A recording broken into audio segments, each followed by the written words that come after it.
सुप्रभात मंडळी. मी नीलिमा पटवर्धन आणि आज मदर्स डे आहे. त्यानिमित्ताने एक छानशी माहिती देते आहे. ज्या मौलीनं हा दिवस सुरू केला तिनंच तो बंद करण्यासाठी आयुष्य पणाला लावलं. आपल्यासाठी मदर्स डे म्हणजे फक्त आईला महागडं गिफ्ट देणं, सोशल मीडियावर फोटो टाकणं आणि एखादा छान केक कापणं इतकाच मर्यादित आहे. परंतु जेव्हा या दिवसामागचा खरा इतिहास समजतो तेव्हा डोळ्यात पाणी येतं आणि मनात एक अस्वस्थता घर करून बसते. आज 10 मे 2026. सगळीकडे मदर्स डेचा उत्साह आहे. पण या उत्साहाच्या मागे एक शोकांतिका दडलेली आहे. ही गोष्ट आहे ॲना जार्विस नावाच्या एका जिद्दी महिलेची, जिनं 1908 आपल्या आईच्या स्मरणार्थ या दिवसाची सुरुवात केली होती. ॲनाला वाटत होतं की हा दिवस अतिशय वैयक्तिक, शांत आणि जिव्हाळ्याचा असावा. तिच्या कल्पनेतला मदर्स डे म्हणजे आईला स्वतःच्या हातानं लिहिलेलं एक साधं पत्र आणि तिच्याबद्दलची कृतज्ञता व्यक्त करणारा एक क्षण होता. परंतु अवघ्या 10 वर्षात या भावनेचा अक्षरशः बाजार मांडला गेला. कल्पना करा, ज्या भावनेला ॲनानं पवित्र मानलं होतं त्याच भावनेचा हॉस्टाईल टेकओव्हर झाला. हॉलमार्कसारख्या कंपन्यांनी मदर्स डेसाठी खास ग्रीटिंग कार्ड्स छापायला सुरुवात केली. फुलांच्या व्यापाऱ्यांनी दर दुप्पट तिप्पट केले आणि चॉकलेट कंपन्यांनी जाहिरातींचा पाऊस पडला.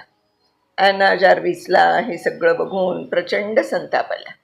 तिनं या नफेखोर व्यापाऱ्यांना लफंगे, चाचे म्हणजे पायरट्स आणि दरोडेखोर अशी शेलकी विशेषणं लावली. आईच्या आठवणीचा हा व्यापार म्हणजे माणुसकीचा अपमान आहे असं तिचं मत होतं. खरी लढाई तर इथून पुढं सुरू झाली. ॲनानं या व्यापारीकरणाविरुद्ध कोर्टात धाव घेतली आणि आपली उरली सुरली सर्व संपत्ती या कायदेशीर लढायांमध्ये खर्च करून टाकली.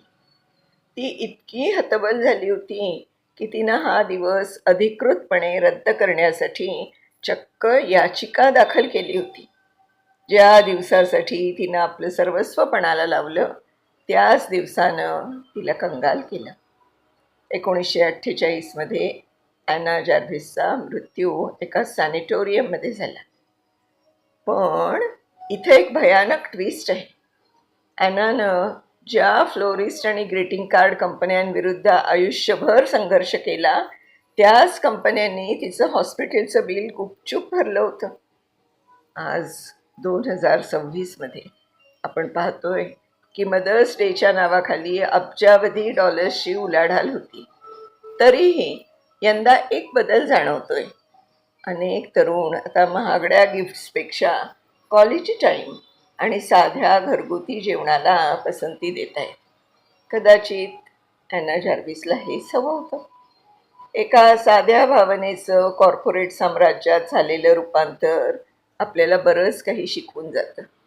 आईवरचं प्रेम व्यक्त करण्यासाठी खरंच एखाद्या ब्रँडेड वस्तूची गरज असते का?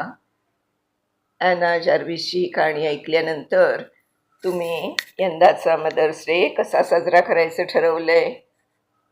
माझी खात्री आहे की तुम्ही अगदी साधेपणाने पण प्रेमाने तुमच्या आईला काहीतरी छोटीशी गिफ्ट द्याल आणि सगळा दिवस तिच्याबरोबर साजरा कराल.